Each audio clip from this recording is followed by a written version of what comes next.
Hi everyone, welcome to Mindfulness and Wellbeing. In today's video, we'll be talking about the nature of the mind, what mindfulness is, and about wisdom and enlightenment. So we will be analyzing deeper about the mind. So if you are someone who's interested in the psychology behind the mind, then this video is for you. How I learned about the mind is from an online class, Abhidhamma class from Shan State Buddhist University, and Abhidhamma is basically Buddhism, psychology, and ethics. So let's get started. Okay, so when we talk about the mind, what people usually think is they want to physically locate the mind in either the brain or they think it is in the heart or the stomach, but what the mind is actually all mental. So we cannot actually physically locate it on the body. And the mind arises from physical and mental conditions. The physical conditions include the physical objects coming into contact. So, for example, if you see a beautiful flower, which is physical, your eyes are also physical. When these two physical objects come into contact, a sense of vision arises. So this sense of vision is mental. All six senses work the same. And another example is when you are eating, the food is physical, your tongue is also physical. When these two physical objects come into contact, a sense of taste arises, which is mental. So this is how the mental states arises from the physical. So all the mental, they arise from the physical objects or the physical conditions. And the mental condition also depend on attention and perception. Suppose there is a person standing in front of you that you know, if you're not paying attention, you will not know that person is standing right in front of you. So you need to pay attention, and also it depends on how you view that person, your perception on them. So if they are someone that you really like, or if they are your friend, then you will be happy to meet them, and that happiness is a mental factor, and the mind becomes happiness-based mind. But if it is someone that you hate, or if it is your enemy, you'll feel so angry to see that person, and your mental factor is now anger, and your mind becomes anger-based mind. This is how mental factors can easily dominate your mind. And if you can think of the mind as a colorless form and the mental factors as being the color dyes, the mental factors are constantly dyeing your mind every second. So it's very important to be conscious and to be mindful about whatever is happening in your mind. These mental factors can be grouped into wholesome mental factors, which are good fuel for the mind, and unwholesome mental factors, which are the bad fuel for the mind. The wholesome mental factors are having compassion, being kind, and then loving everyone with equal love, having tranquility or peace of mind, and then fear of doing the wrongful things and being ashamed of doing wrongful things.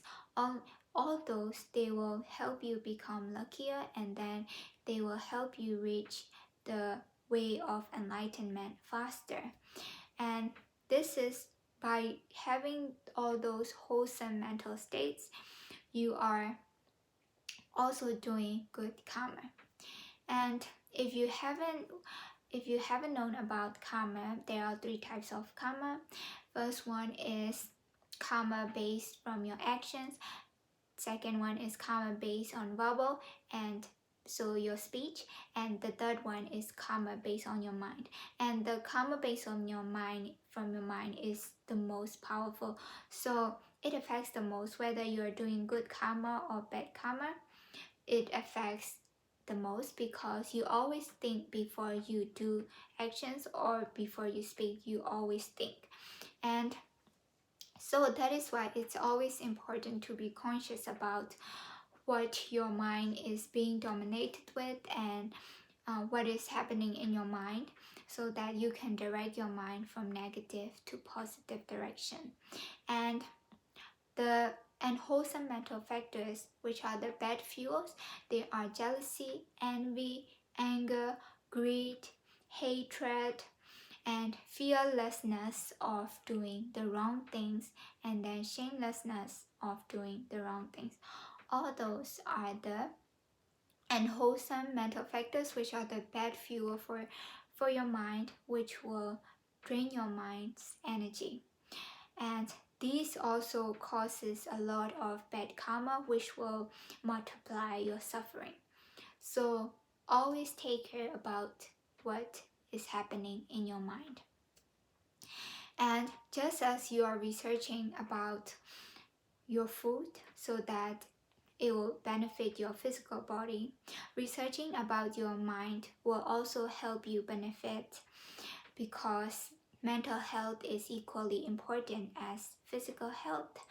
So even if you are so rich, if your mental health is not well, then you will not feel happy.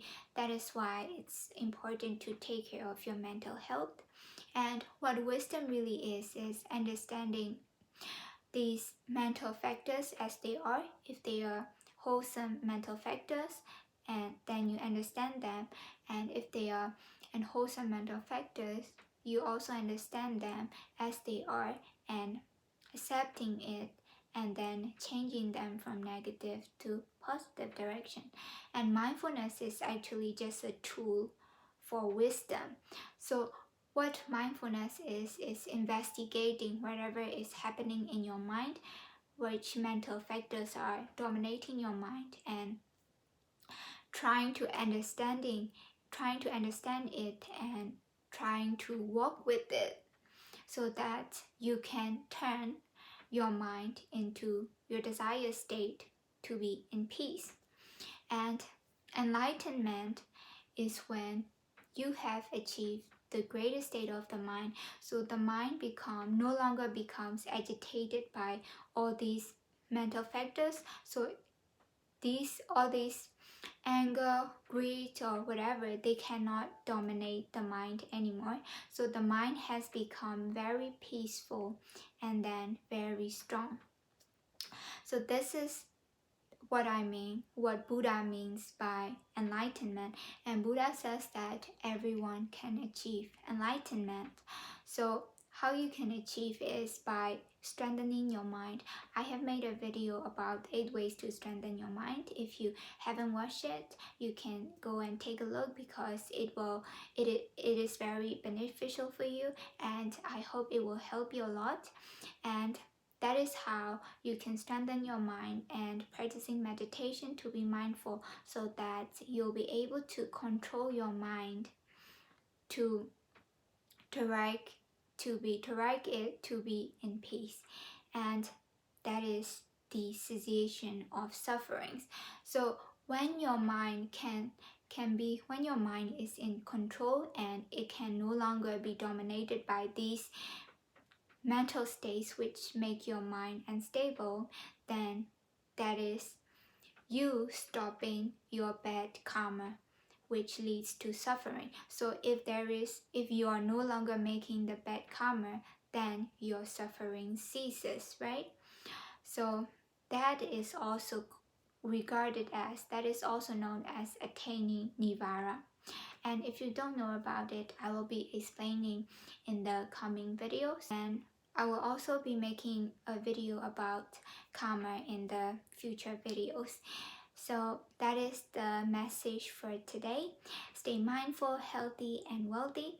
I will see you in the next video. Bye.